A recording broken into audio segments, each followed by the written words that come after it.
Live from the Rant Radio Network, You're listening to Real Estate Rant with your host, Alex Alanis. and your co-host, Mr. Alonso Rodriguez. No problems, just solutions for real estate needs, hot topics, and controversial chat. And welcome back to Real Estate Rant here at the Rant Radio Network. I'm your host, Mr. Alex Alanis, and to my left here, my broker, Mr. Alonso Rodriguez. How are you, sir? Good. Grateful to another day. Grateful to wake up to another beautiful day here in Southern California. Oh, you're not kidding about that. Nice weather today, as a matter of fact. Nice and sunny. Yes. Give us a call, 855-693-4897. In-house today, we have Mr. Joe Armenta from Mark One Mortgage. Good morning, Joe. Good morning, Joe. Good morning. And Joe will be helping us understand some of the new regulations that are coming up in January. And I'm glad to have him on the show. Give us a call again, 855-693-4897. You can ask Joe a question or ask ourselves a question, or you can win a $25 gift card to Stevens Steakhouse here in the City of Commerce, compliments of Joe and Don at the steakhouse, and or a $200 teeth whitening at Gardens Dental. They're at 7218 Garfield Avenue in the City of Bell Gardens. Let's throw up the design deal for the week. And this one's actually been around for about a month. If you happen to get this particular design, you can give us a call and win one of those gift cards. This one's been around for a while, huh, Mr. Alonso? It absolutely has. It's been up for a while. It's been not as long as that other one that was up for a couple months. Oh yeah, I don't even remember which one that was. Oh, that was Bungalow, wasn't it? No, it was wasn't the log cabin because Mike tried to call it a log cabin. But this one, it's funny because you see those houses all over the place. You would think more people would know what they are.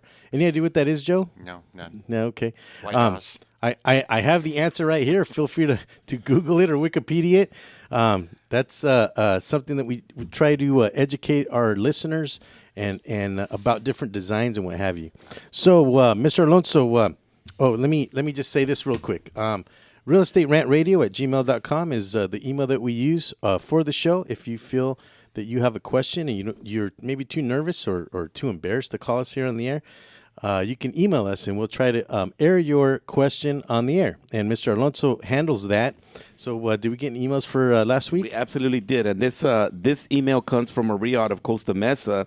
It's more or less like a legal question, but we'll answer to the best of our knowledge and just put our quick disclaimer out there. We're not attorney and we do not give legal advice. It's just our humble opinion. And that's my broker for you. The question reads out. It says, I bought a home with my ex-wife at the time we were divorced. My former wife's name is still on the deed, but the divorce decree mentioned since she left me, I am entitled to the property and claiming a minor child which resides in the home with me. My ex-wife remarried someone else, and I also remarried someone else. My current wife has a home, and I still have my home.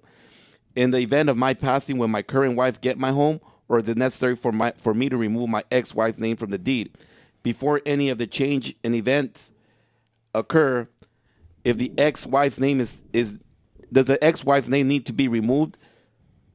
What action is necessary?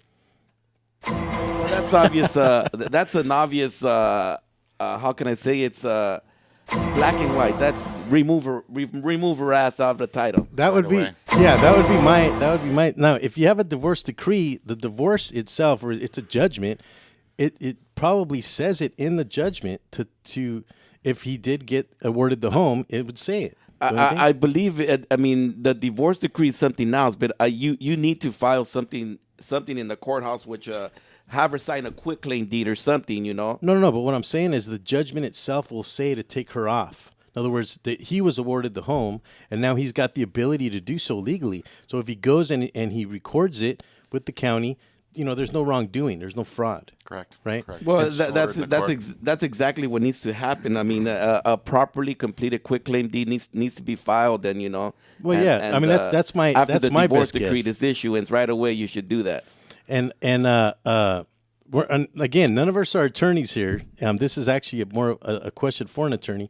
But that's my general. Now the other part of this question, it's what would I do if it happened to me? Well, exactly. More or less what we're kind of putting out there. Yeah. But here's the thing: there's a second part to this, and that he's talking about would the house go to his ex-wife or to his current wife, and I would definitely write up a will. put some kind of trust or will. Well, that's another thing that comes up to mind. Proper estate planning. That's something we should all have done, and that's we none of us like to think about it, but it's gonna happen, and it needs to be done.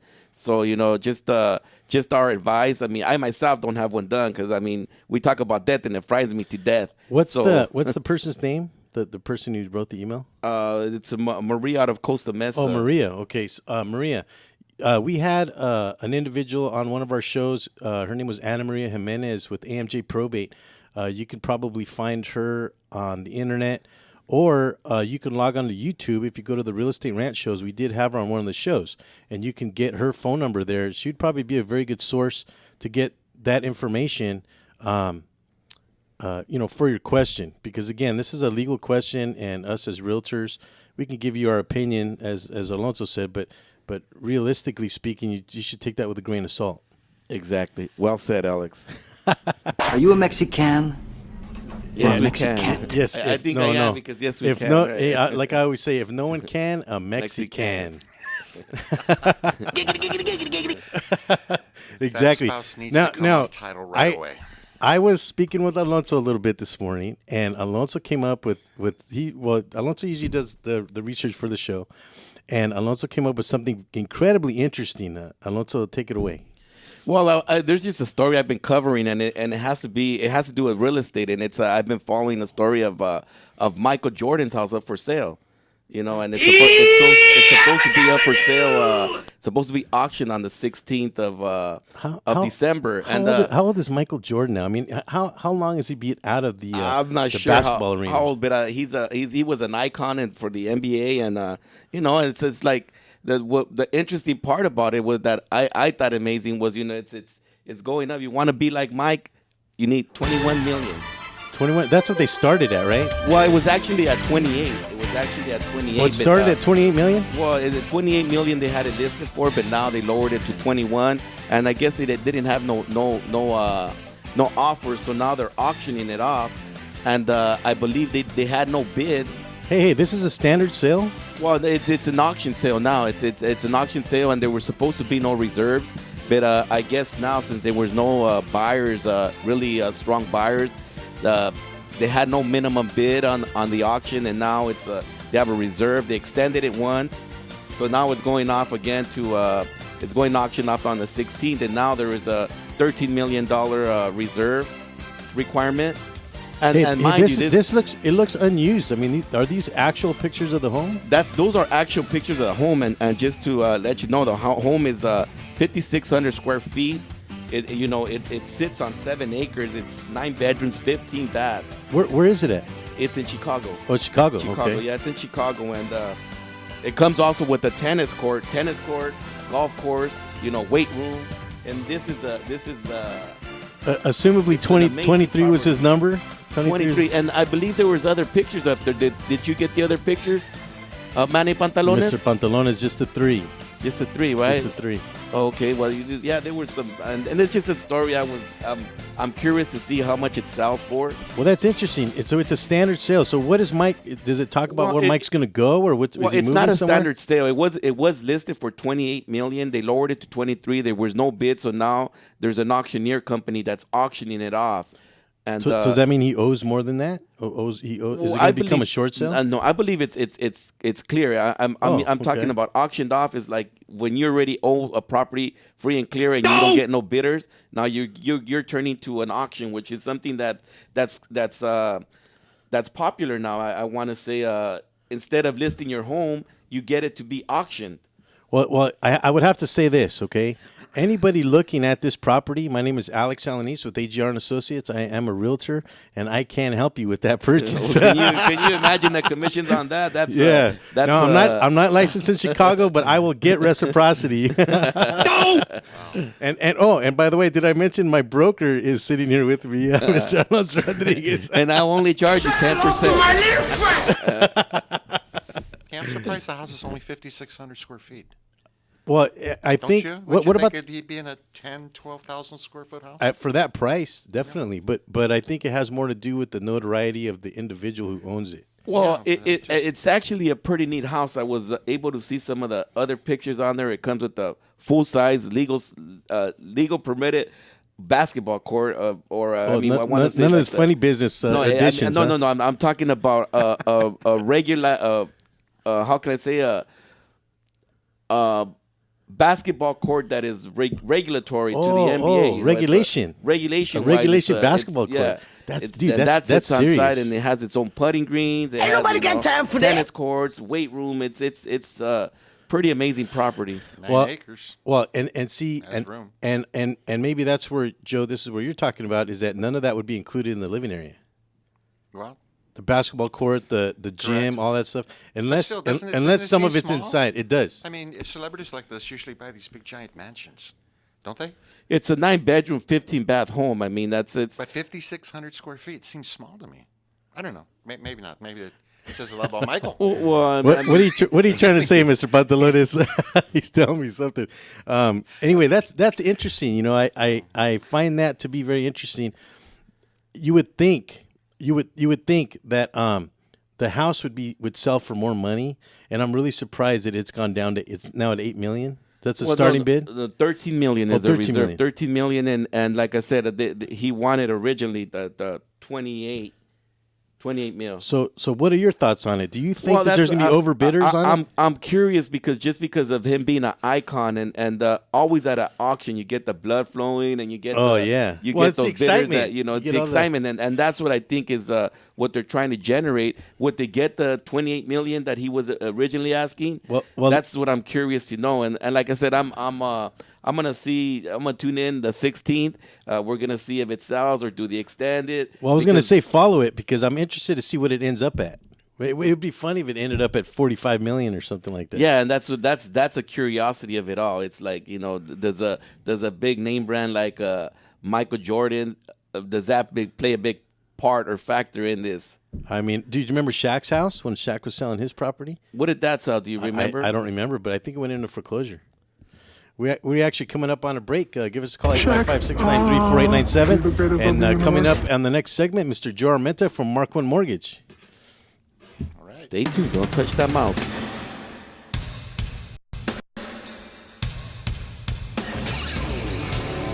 Stay tuned. We'll be right back with some more real estate rant. Are you watching the game at home?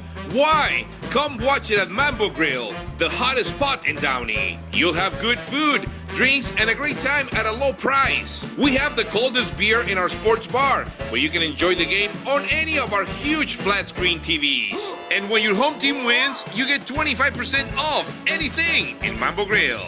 We're on Downey Avenue, 1 block north of Firestone, or visit us on the web. Mambo Grill, love at first bite. Do we have your attention? When it comes to tequila, 2 things matter: heart and passion. Never compromising integrity for mass production. Number 1 Tequila delivers the goods. Taste the heart and passion of Mexico in every bottle. We make it right. We make it fun. Superior Tequila. There's only number 1. There's only number 1. There's only number 1.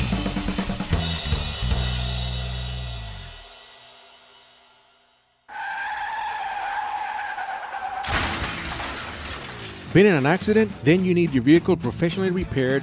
That's exactly what you get when you bring your vehicle to Greg's Auto Body Repair. Free quotes within minutes. We will provide everything you need for a hassle-free auto body repair, from an accurate estimate to working with your insurance company. We will get your vehicle to its pre-accident condition as soon as possible. Greg's Auto Body has been serving Los Angeles County and local cities since 1970. Call us at 562-789-1300.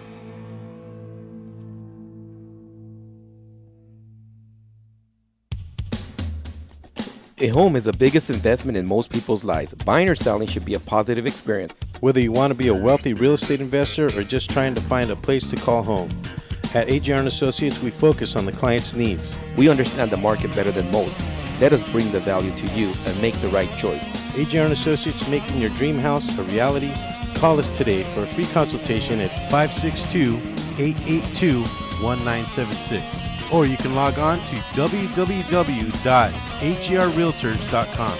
with a track record of great results, bringing knowledge, wisdom, and expertise to you. Hablamos español.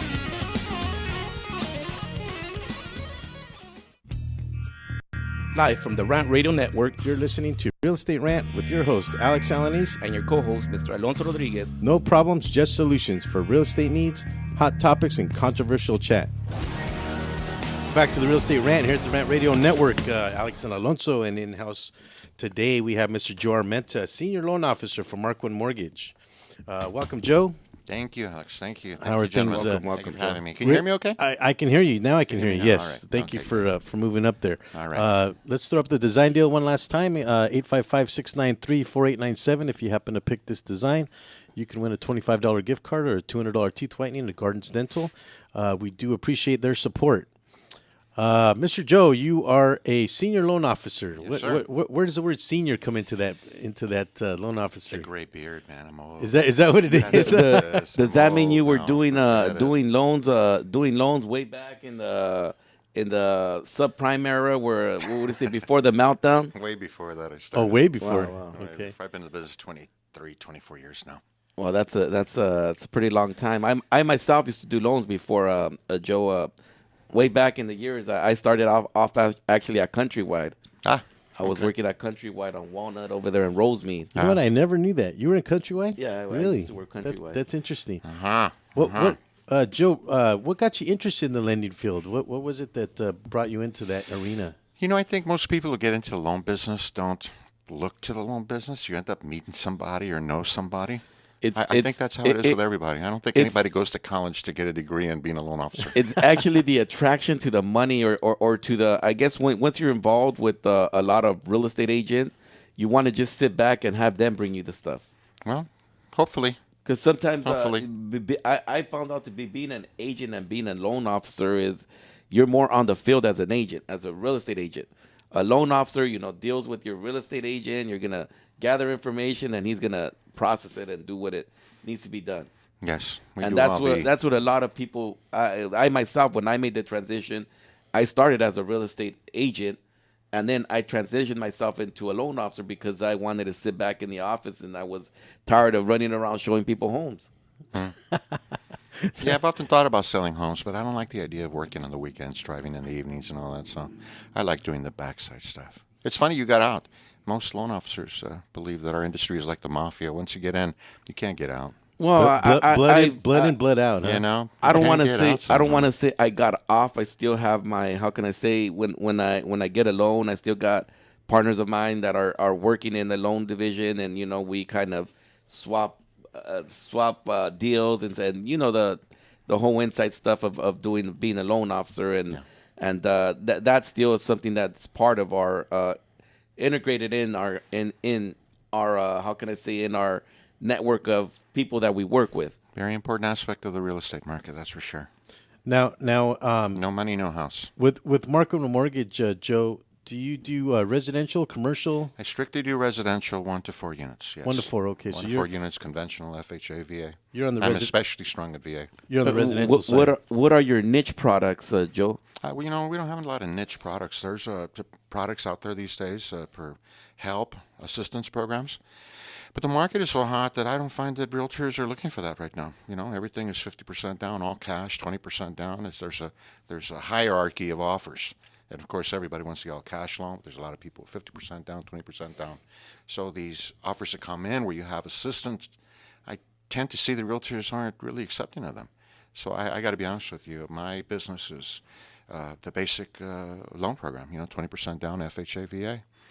There's not an awful lot of niche programs out there. When you say niche programs, there used to be a lot of stated income and, foreign national products. There's not an awful lot of that out there anymore. Ever since the mortgage meltdown, that's all been kind of... It's gotten all black and white now, right? It You really either is. It have really money, you is. qualify, you have good work, and you It can really prove your is. income. Yeah.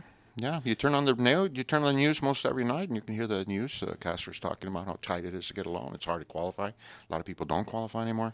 So niche and- products, I think, are kind of a term that really doesn't apply today. And that's what thing a of the lot of past. people don't understand, that before it was very easy to get a loan, to qualify for a loan. It was, Just sign here. lenders made it so easy for you to qualify for a loan. Pretty much, they used to have a saying, all you need is a heartbeat and a good credit. As long as you put fog on a mirror, you're You're able to qualify. sign on the dotted line. Well, we make a that's joke gone. about that. Yeah. All that's gone today. So Yes. here we are, back to the basics. Yeah, exactly. Now, Joe, you mentioned 20% down, but then you also mentioned VA and FHA. Now, those are 3.5% down.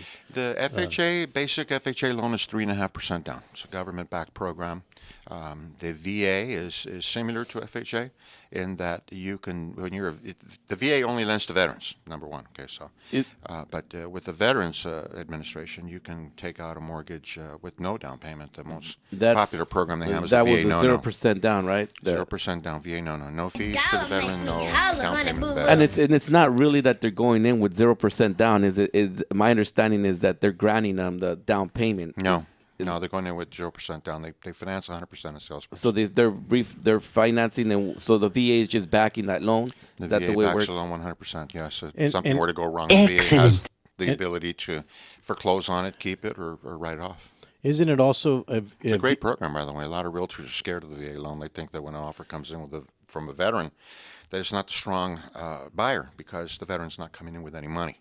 And they think that somehow this is a weaker transaction. In reality, it's not. they have no vested still interest. money. They have no vested interest in the property. But Well- I mean, I see the vested interest in the fact that they're able to get a home. But isn't VA like 105%? Like they can even get some money back on a VA?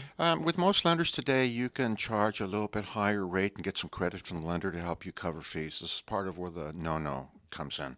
No down payment. VA puts up 100% of sales price. No fees could be delivered several ways. The seller of the property can elect to pay all the fees to the veteran. The bank could pay all the fees to the veteran. The veteran can get a gift, or the veteran can come in with the money. And the veteran has the ability to give a down payment if they wanted to, but it's their most popular program. So back to the hierarchy thing, is that they still come in with an escrow to deposit. So it's I don't get that it's not as strong an offer as other offers. Certainly, if a person comes in with 50% of the down payment, it's stronger. I get that. But the veterans loan is a really good loan. Think of me for your VA loans. I see. If it's a military individual, I see that as being a strong offer because they're being backed by the government. Yeah, it really is. It's a great program. Anyway, the basic programs that I offer are conventional. And for the fans out there, conventional means anything that is not FHA or VA. When someone says conventional loan to you, not VA, not FHA. Now, I do all three. Now, Joe, let's go back because you've been in the business for a while. You've probably seen a lot of changes in lending, but recently, and let's go back to like 2006, 2007, maybe 2008, we realized something that most have coined the mortgage amount down. Yes. Okay. There were a lot of changes that came about around that time. Yes. Can you tell me some of the positive or negative things that have happened since then? Well, the Besides, positive things, in my opinion, is that a lot of the subprime loans have disappeared.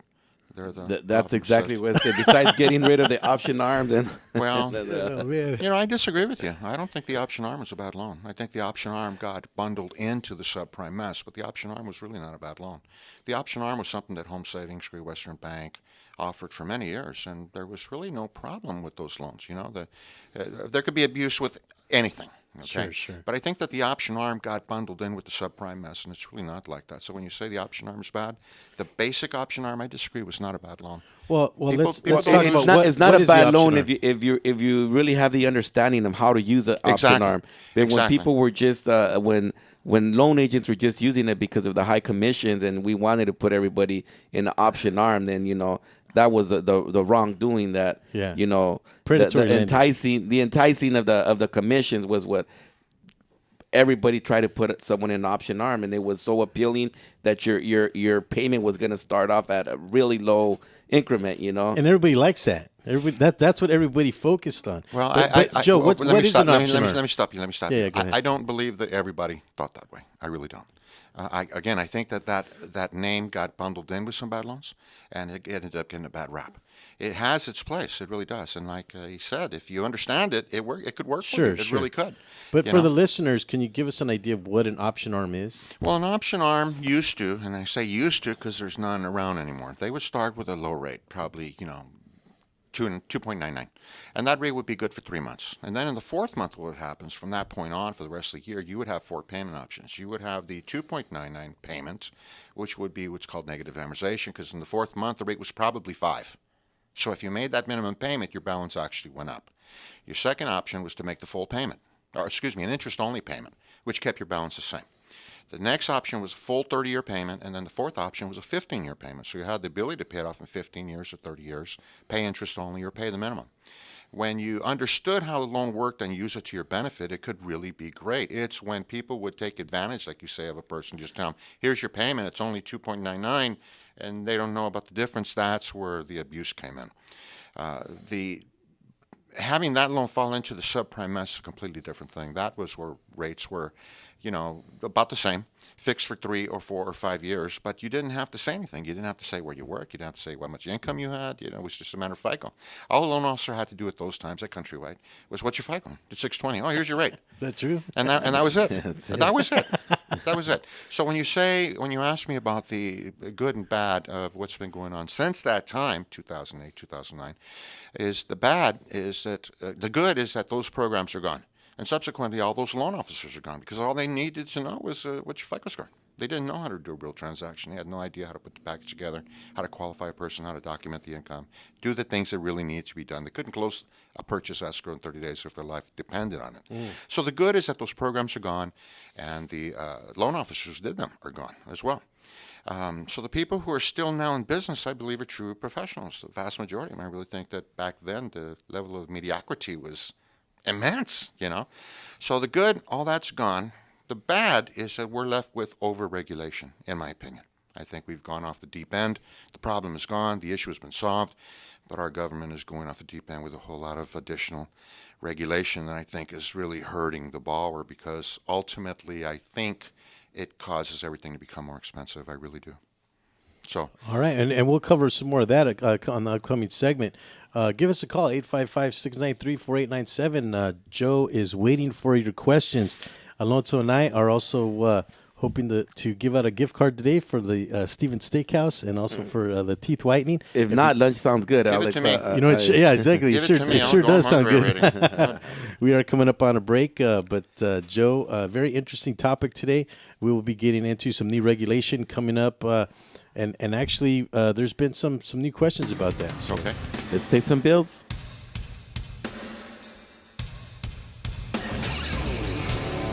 Stay tuned. We'll be right back with some more Real Estate Rant.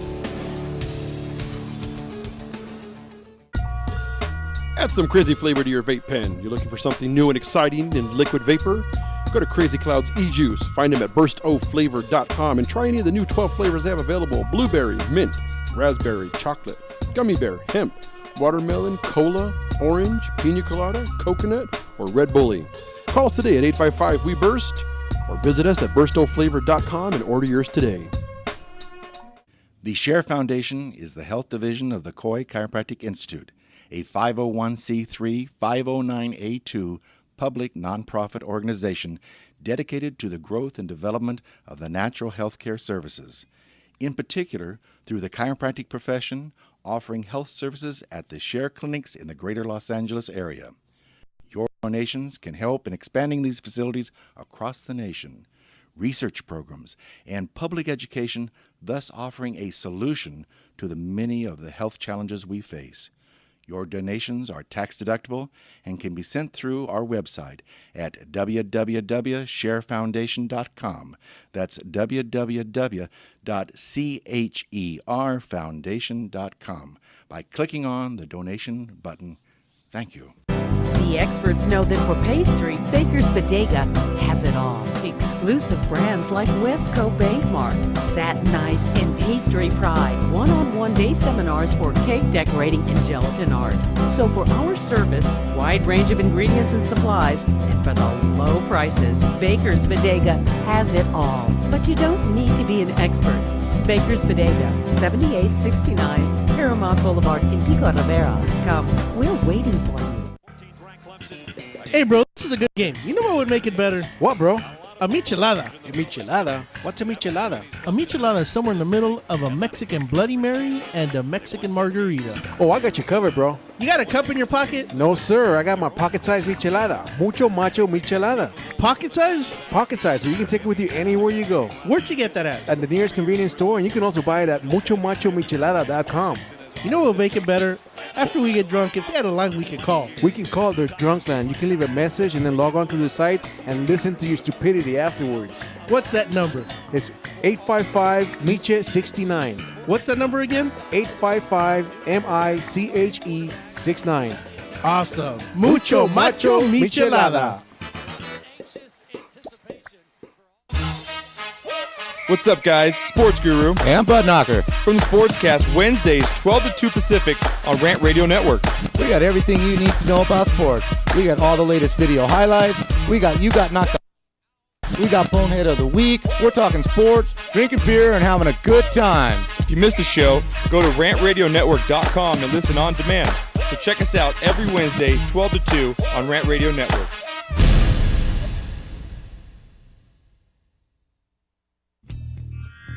Live from the Rant Radio Network, you're listening to Real Estate Rant with your host, Alex Alanis, and your co-host, Mr. Alonso Rodriguez. No problems, just solutions for real estate needs, hot topics, and controversial chat.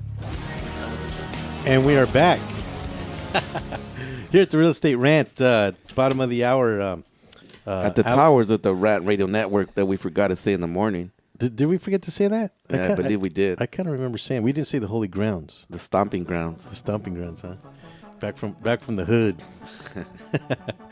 Give us a call, 855-693-4897, or you can email us at realestaterantradio@gmail.com. In-house today, we have Mr. Joe Armenta, Senior Loan Officer at Marco & Mortgage. You can reach him at 714. Thank you to our studio audience. Thank you. You can reach us at 714, or I'm sorry, you can reach Joe at 714-309-0729.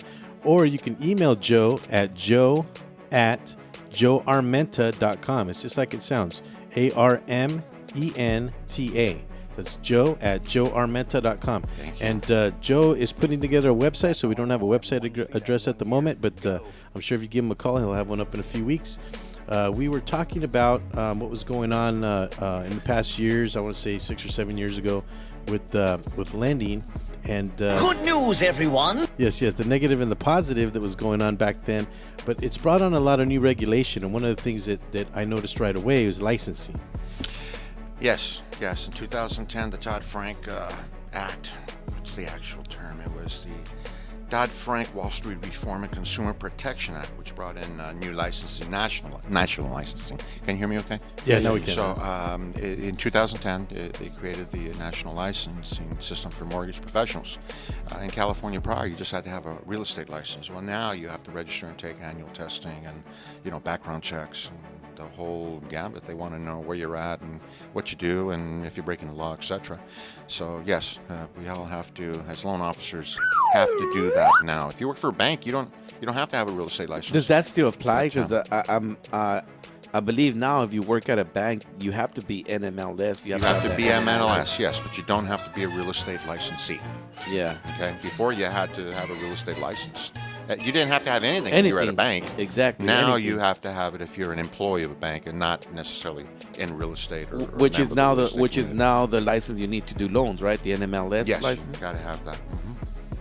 Yeah, what does it take to get that? I mean, what kind of schooling is involved? Well, there's training classes just like with the Department of Real Estate that you have to attend. There's like 8 hours a year that you have to study and you have to pass tests, and they're really different than in the past. Before you could kind of do them at your own pace. Now you're under the clock. They make you be on the website a certain amount of time. They want to know that you're reading. They ask you specific questions to make sure you are reading the material. It's really different now. It really How hard is that test, Joe? It's not hard. What's hard is, if you feel good that, I could pass this, you still have to wait. Not for Joe, anyway. If you want to knock it out in 3 or 4 hours, you have to wait 3 or 4 hours. There's no taking the test and being done in a half hour. I know this. I'm ready to go. Nope, you got to wait. So it's no big deal. It's inconvenience if nothing else.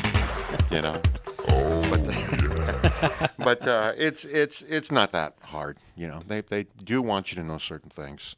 And basically, what I find from the testing is they want to know that you're on board with watching out for the Consumer. The consumer. Yes. It's all about consumer protection, right? It really is. And that's something we advocate, right, Alice? Well, what's our motto here? Our motto here on the show is to ensure the public trust. There you go. And that's where we try to uncover. We try to uncover everything we can in all the different professions that are involved in real estate to ensure the public trust, because there are these.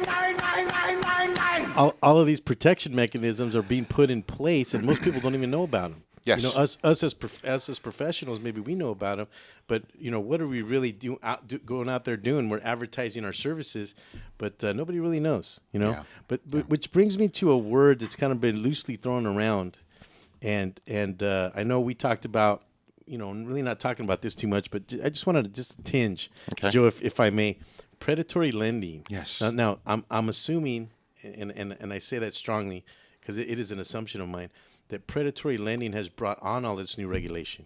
Yes. Okay. So Yes. so can I say predatory lending around you? Is Sure. that a bad word? Yeah, no. I mean, there was abuse. There was abuse without a doubt. There was abuse on all levels. And that's what brought part of this new regulation is now that you're limited on how much you can charge now, and what are those new regulations that were upon that? Because I know that now there's a certain amount you can only charge, or is that something that's still going to be coming up for the next year? It's not that you can only charge a certain amount. You have to have certain compensation plans in place. Okay, it's not. Nobody's putting a limit on what you can earn. You just have to come to an agreement of what your comp plan is. In other words, if your company is going to offer this particular program, they want you to make a dollar figure for everybody. So whether you feel you want to charge less and get more loans and charge a 1-point comp plan plus, $800 for processing, that's what you're going to charge across the board. If you want to charge 2 or 2.5, that's what it is. So you're supposed to not charge different amounts to different people. Oh, so that's it. So now we're not as loan officers. We're not so enthusiastic with the matrix and see how much rebate I'm getting. And before that's the way it was work. We would look at our sheet and we would see how much what was the amount we were getting rebate, so we can up the interest rate on the loan. Does that still go on, or is that something that it's? No, I don't think that goes on anymore. There's different rules for banks. There's different rules for brokers. There's different rules for mortgage brokers. So it's very complicated, but it's not quite like that anymore. So now it's you're charging everybody the same amount across the line. Yeah, you're which supposed is to. actually good. I mean, it's actually no. I guess there's no favoritism now. It's like I like you, so I'm not gonna bump the interest rate on you. Yes. I like you. Yes. I like you, Mr. Klein. Yeah, that's famous last words, huh? Some of the changes, though, really have nothing to do with the fees. No, it's all about consumer disclosure. They want the paperwork to be easily read and understood by the borrower or the home buyer. That's basically what it amounts to. They want disclosure to be real clean. There's always been this complaint that, I went to escrow and it wasn't what they told me when I started. I needed more money, or I didn't know about this, or I didn't know about that. Very so common. the government is trying to address that with all this new disclosure.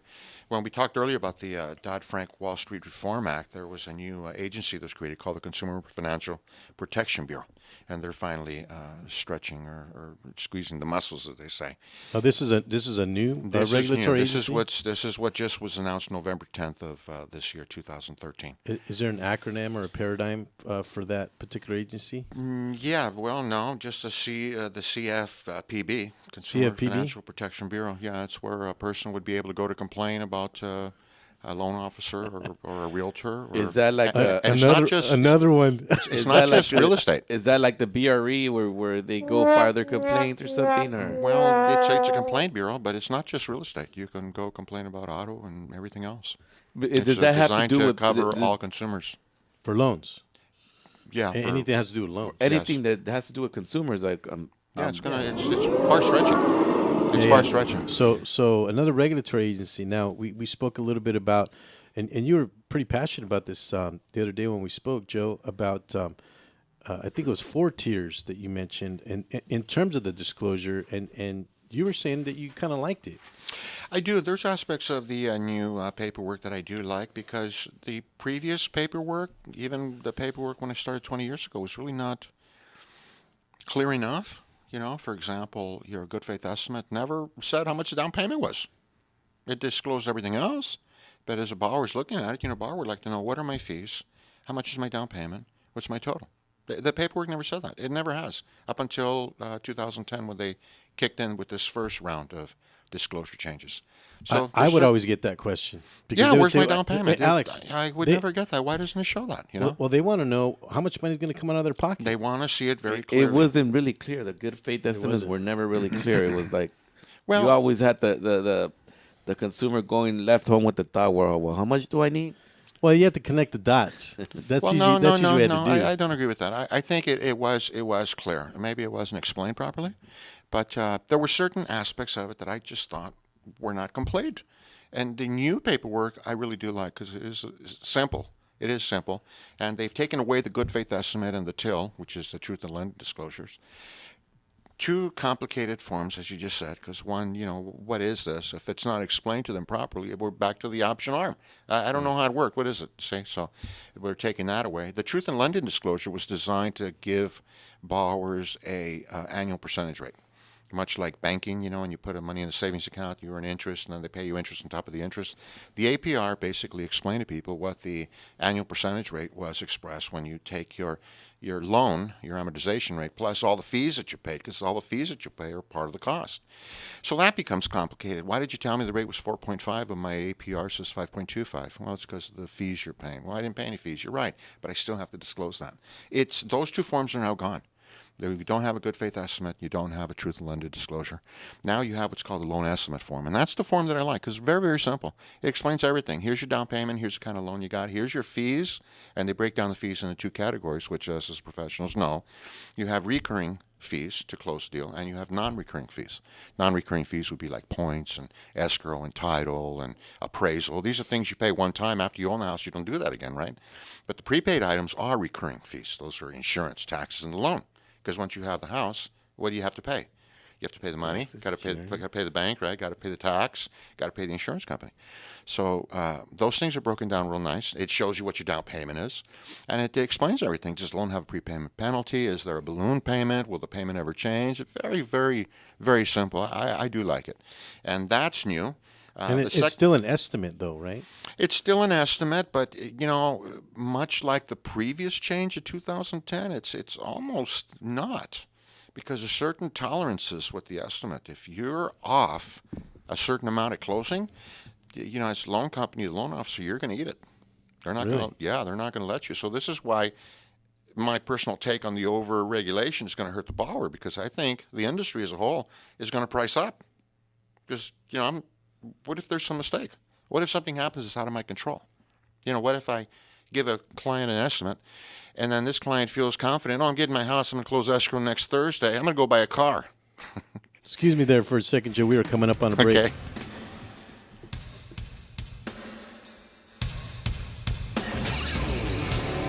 Stay tuned. We'll be right back with some more Real Estate Rant.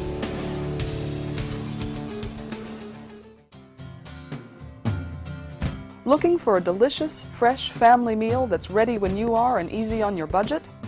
Welcome to Piara Pizza. We make our pizzas with handmade dough, 100% real cheese, and tomato sauce blended with our own spices. Nothing is ever frozen. Oh my. We always have large pepperoni and cheese pizzas fresh and waiting for you for only $5. Or choose one of our specialty pizzas. We have veggie, meat lovers, supreme, and Hawaiian.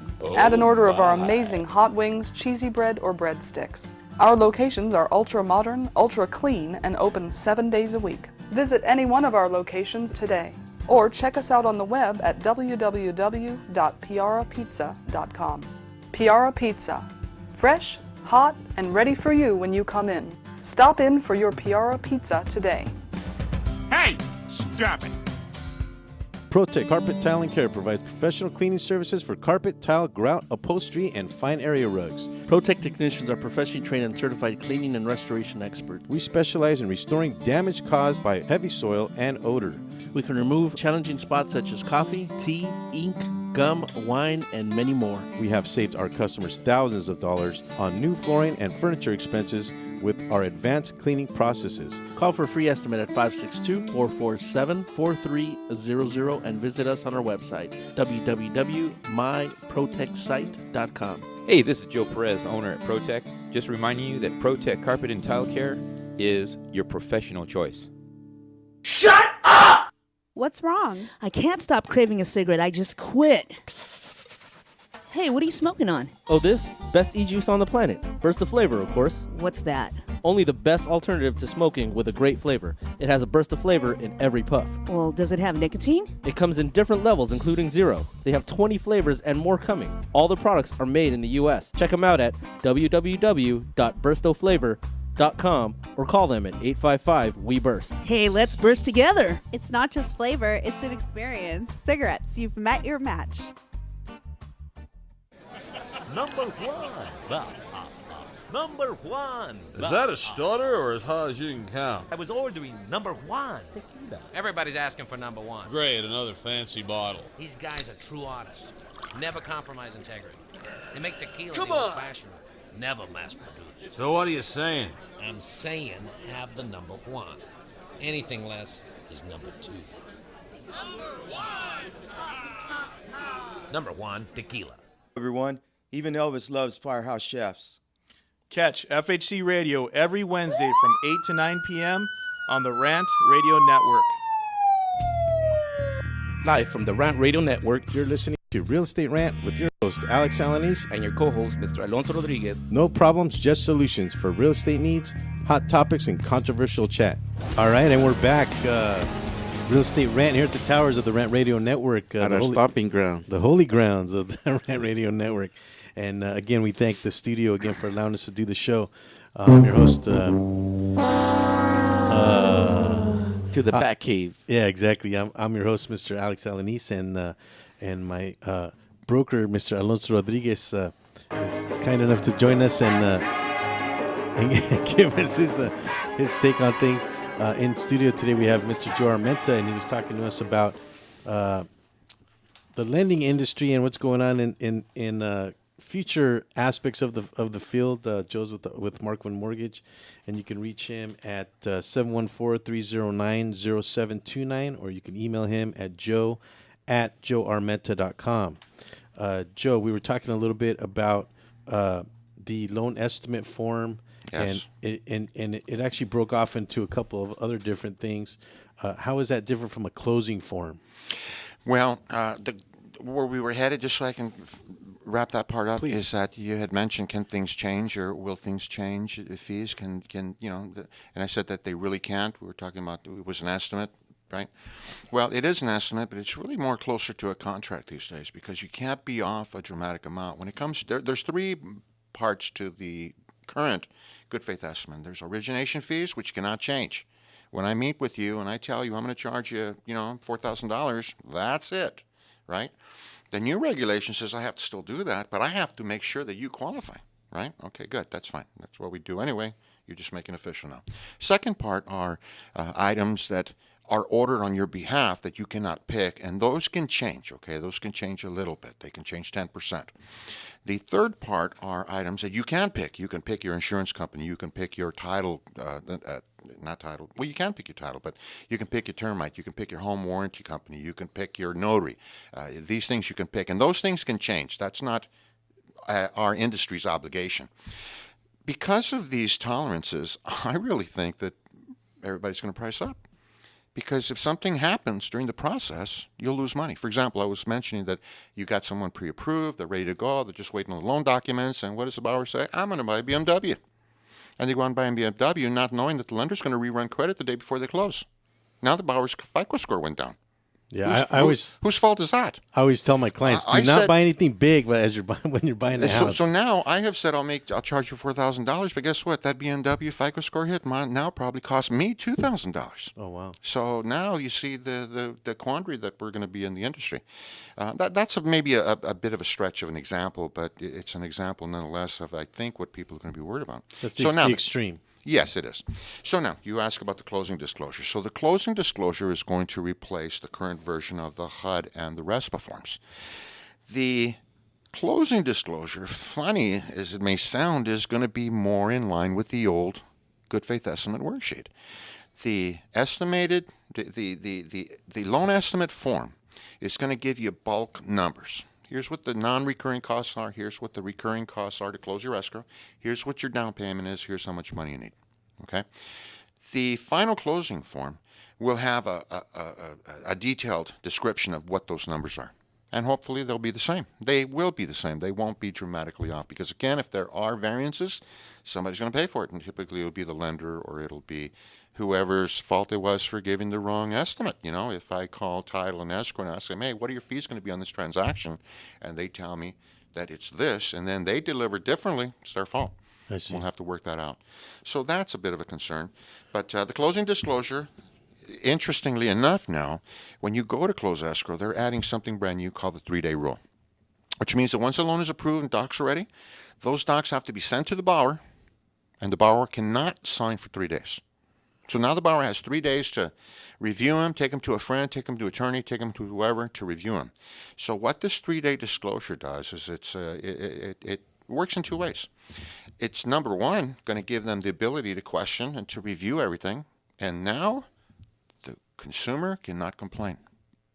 Now there's no way you're going to be able to go to court and say, I didn't know about this. I didn't know. Yeah. So, You had the time in a way, that's kind of a good thing, right? Because now it eliminates that. Now, the worry there is that my understanding at this point, okay, and again, we're new at this, and the whole industry is going to be new at this. Nobody has it down quite right, but my understanding at this point is that once I have my docs ready, I email them to the borrower.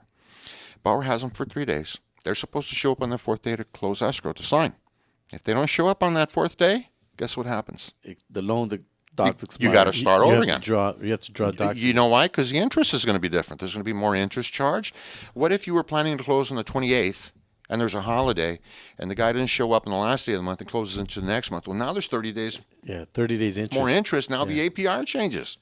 So now you got to get the docs all ready. You got to redraw the docs. You got to get the docs back out to the borrower. You got to wait 3 days, and then they got to go sign.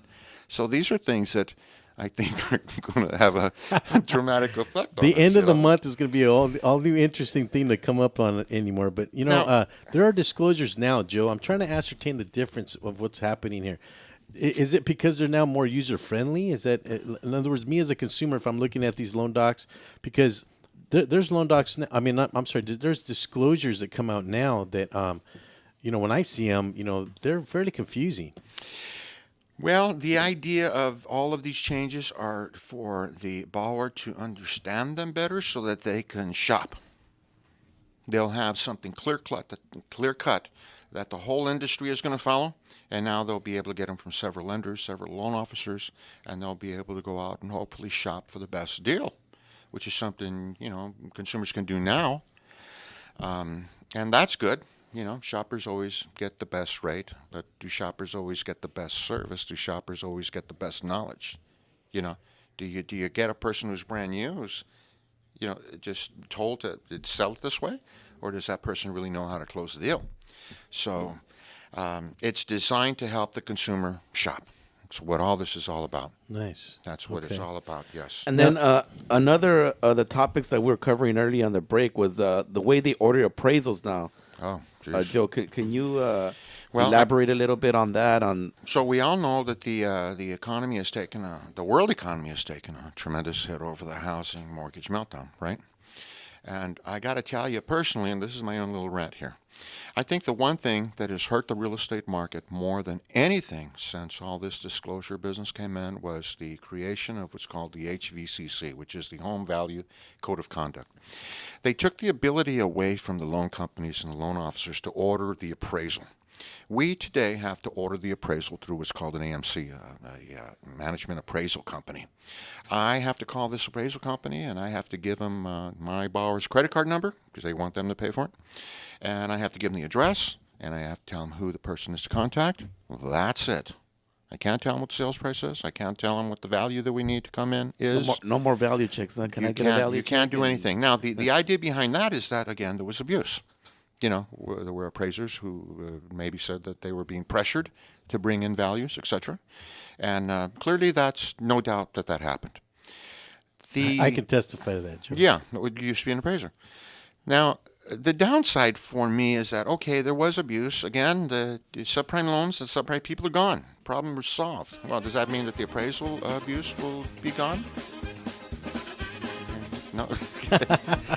So taking the appraisal away from us has created a tremendous amount of back work that I think the government didn't and doesn't to this day understand. It definitely slowed things down. That's the biggest problem I could foresee in this is the turnaround time on the appraisals now. I mean, as it was before, not to discredit any appraisal, but it took them a while to get appraisals back. No, it did. And did. now I can just see a whole nother red tape on just the ordering of the appraisal now. Well, I don't know if you remember when we had Pete Alianos on the show, but a lot of lenders are not following HVCC. That regulation has actually gone away. It's now part of this. It's part of the Consumer Protection Bureau. So, well, exactly. So it's lender specific. Yes, because some lenders do have in-house appraisers. Well, it's not so much that they have in-house appraisers; they have an in-house AMC.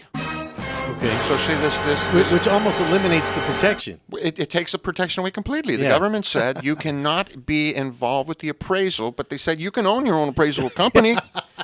So that's good, right?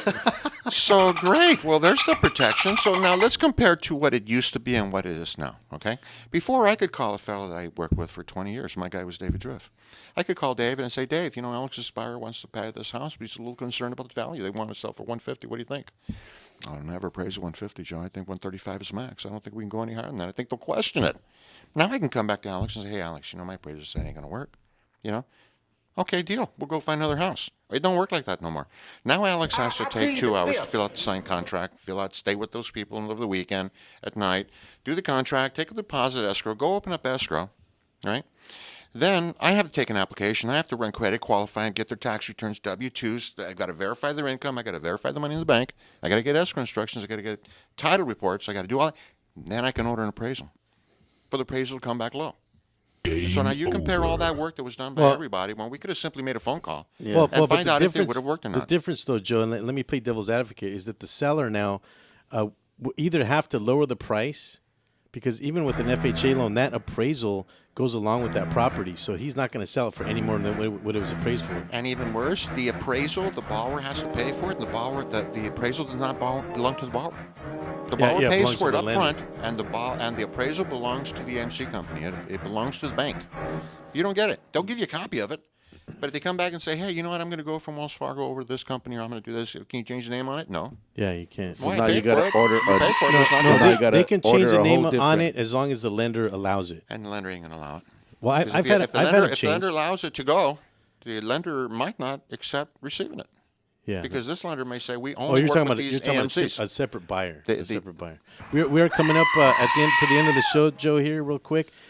Just real quick, this new legislation that's coming about, is it kind of in a gray area still?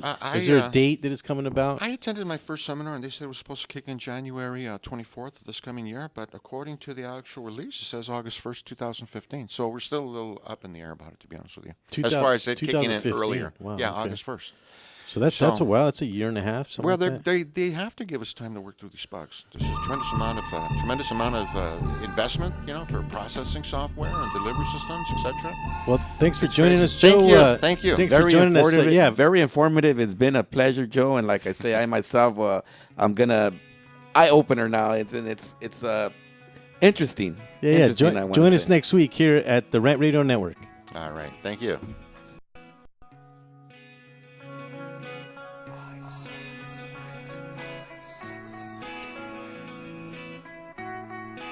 Thanks for tuning in to Real Estate Rant Radio. Make sure to join us every Wednesday at 10 a.m. on the Rant Radio Network, where we talk about solutions to your real estate problems. The views and opinions expressed by the host or any guest on this show are encouraged to be followed up by a professional tax advisor or attorney, as we are not qualified or authorized to give advice in two areas: legal matters and tax matters.